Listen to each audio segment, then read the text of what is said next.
3000 साल बाद जब कुंभ मेले में खुदाई में मिला रहस्यमय मूर्ति, जिसे देखकर नासा के वैज्ञानिक भी हैरान रह गए। यह घटना उन सभी लोगों के मुंह पर करारा तमाचा है जो सनातन धर्म का मजाक उड़ाते हैं।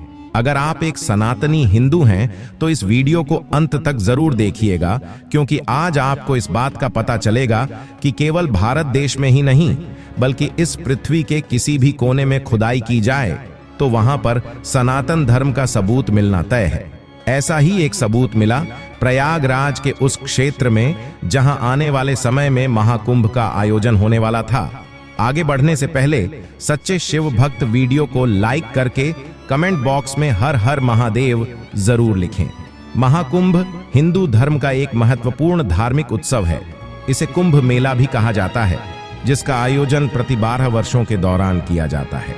यह उत्सव भारत की 4 पवित्र नदियों और 4 तीर्थ स्थानों पर ही आयोजित होता है।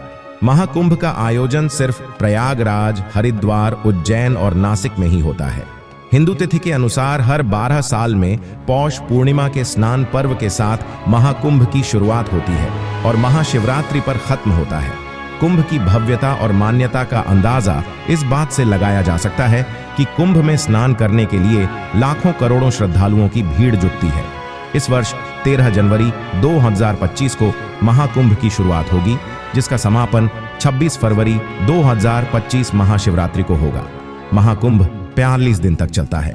महाकुंभ की शुरुआत होने से पहले प्रयागराज को और ज्यादा भव्य और सुंदर बनाया जा रहा है, जिसमें कई सालों पूर्व से ही सुंदरता और भव्यता बढ़ाने के कार्य शुरू हो गए थे। उत्तर प्रदेश सरकार द्वारा प्रयागराज की गलियों को सुंदर चित्रों से सजाया गया है। सभी उद्यानों की सुंदरता बढ़ाई गई है। गंगा नदी में नई नई तकनीकी का इस्तेमाल करके सुरक्षा को बढ़ाया गया है। साथ ही उत्तर प्रदेश सरकार द्वारा प्रयागराज के अलग अलग हिस्सों में महाकुंभ के तहत 30 भव्य द्वार बनाने की शुरुआत की गई है। इन सभी द्वारों पर सेल्फी पॉइंट की लैंप पोस्ट और पोर्टेबल टूरिस्ट इंफॉर्मेशन सेंटर का निर्माण होना था। देश के अलग अलग कोनों से मजदूर बुलाए गए थे और भव्यता के साथ पूरे प्रयागराज में अलग अलग जगह महाकुंभ की तैयारी शुरू हो चुकी थी। सुरेश नाम का एक मजदूर, जो कि उत्तर प्रदेश के झांसी का रहने वाला था, शंख द्वार बनाने के लिए अन्य मजदूरों के साथ खुदाई का कार्य कर रहा था। 2 से 4 दिन लगातार प्रयागराज महाकुंभ के उस क्षेत्र में खुदाई करने के पश्चात एक दिन सुरेश को खुदाई के दौरान जमीन से काफी पौराणिक मूर्ति प्राप्त हुई, जिसकी लंबाई मात्र 8 फीट थी। लेकिन भगवान विष्णु की वह मूर्ति काफी पौराणिक लग रही थी। दोपहर के 2 बज रहे थे। सभी मजदूर भजन में व्यस्त थे और ठेकेदार भी उस समय वहां पर मौजूद नहीं था। मौके का फायदा उठाते हुए सुरेश उस मूर्ति को अपने साथ अपने घर ले गया। सुरेश ने उसे मूर्ति को अपने घर के मंदिर में रख दिया। उसका ऐसा मानना था कि उस मूर्ति के चमत्कार से उसकी जिंदगी बदल जाएगी। अगले दिन जब वह शंख द्वार के लिए खुदाई करने पहुंचा, तब वहां पर खुदाई कर रहे मजदूरों को प्राचीन सिक्के प्राप्त हुए। प्रयागराज की खुदाई में यह सब मिलना काफी सामान्य बात थी, क्योंकि इससे पहले भी प्रयागराज के अलग अलग हिस्सों में खुदाई के दौरान भगवान बुद्ध की खंडित प्रतिमा, सिक्के व अन्य मूर्तियां प्राप्त हो चुकी थीं। लेकिन इस प्रकार की कोई अनमोल धरोहर प्राप्त होने पर उसे तुरंत सरकार के पास जमा करना होता था। सुरेश उस प्राचीन मूर्ति को चुपचाप अपने घर ले गया था। उसी रात से रोजाना सुरेश को डरावने सपने आने लगे। कभी उसे सपने में काला नाग दिखाई देता तो कभी उसे सपने में पुलिस स्टेशन दिखाई देता।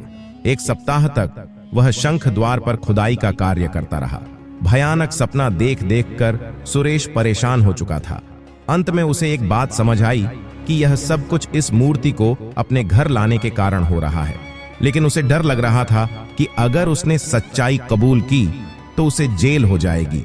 इसलिए अगले दिन सुरेश खुदाई के समय उस मूर्ति को अपने साथ लाया और ऐसा नाटक किया मानो वह मूर्ति उसे खुदाई के दौरान मिली है।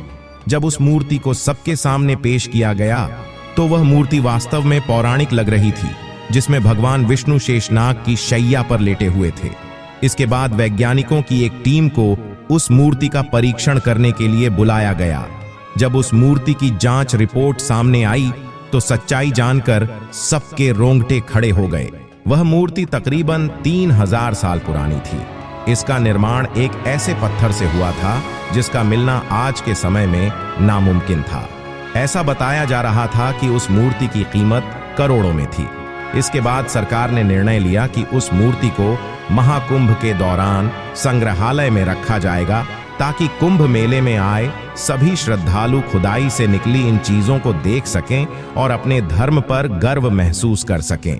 सुरेश को इस बात का दुख था कि करोड़ों की मूर्ति उसके हाथ से चली गई। उस मूर्ति से उसका भविष्य सुधर सकता था, लेकिन वह जान चुका था कि उस मूर्ति को कोई साधारण मनुष्य अपने घर में नहीं रख सकता।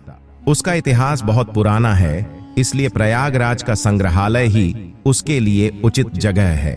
आशा करते हैं आज की वीडियो से आपने बहुत कुछ सीखा होगा। क्या आप प्रयागराज के इस महाकुंभ में जाने वाले हैं या नहीं? नीचे कमेंट बॉक्स में जरूर बताइएगा। वीडियो आपको पसंद आई हो तो लाइक जरूर करें। साथ ही रोजाना ऐसी सत्य चमत्कारी घटनाएं देखने के लिए हमारे चैनल को सब्सक्राइब करके बेल आइकॉन को अवश्य दबाएं। अभी के लिए आप सभी दर्शकों को हर हर महादेव।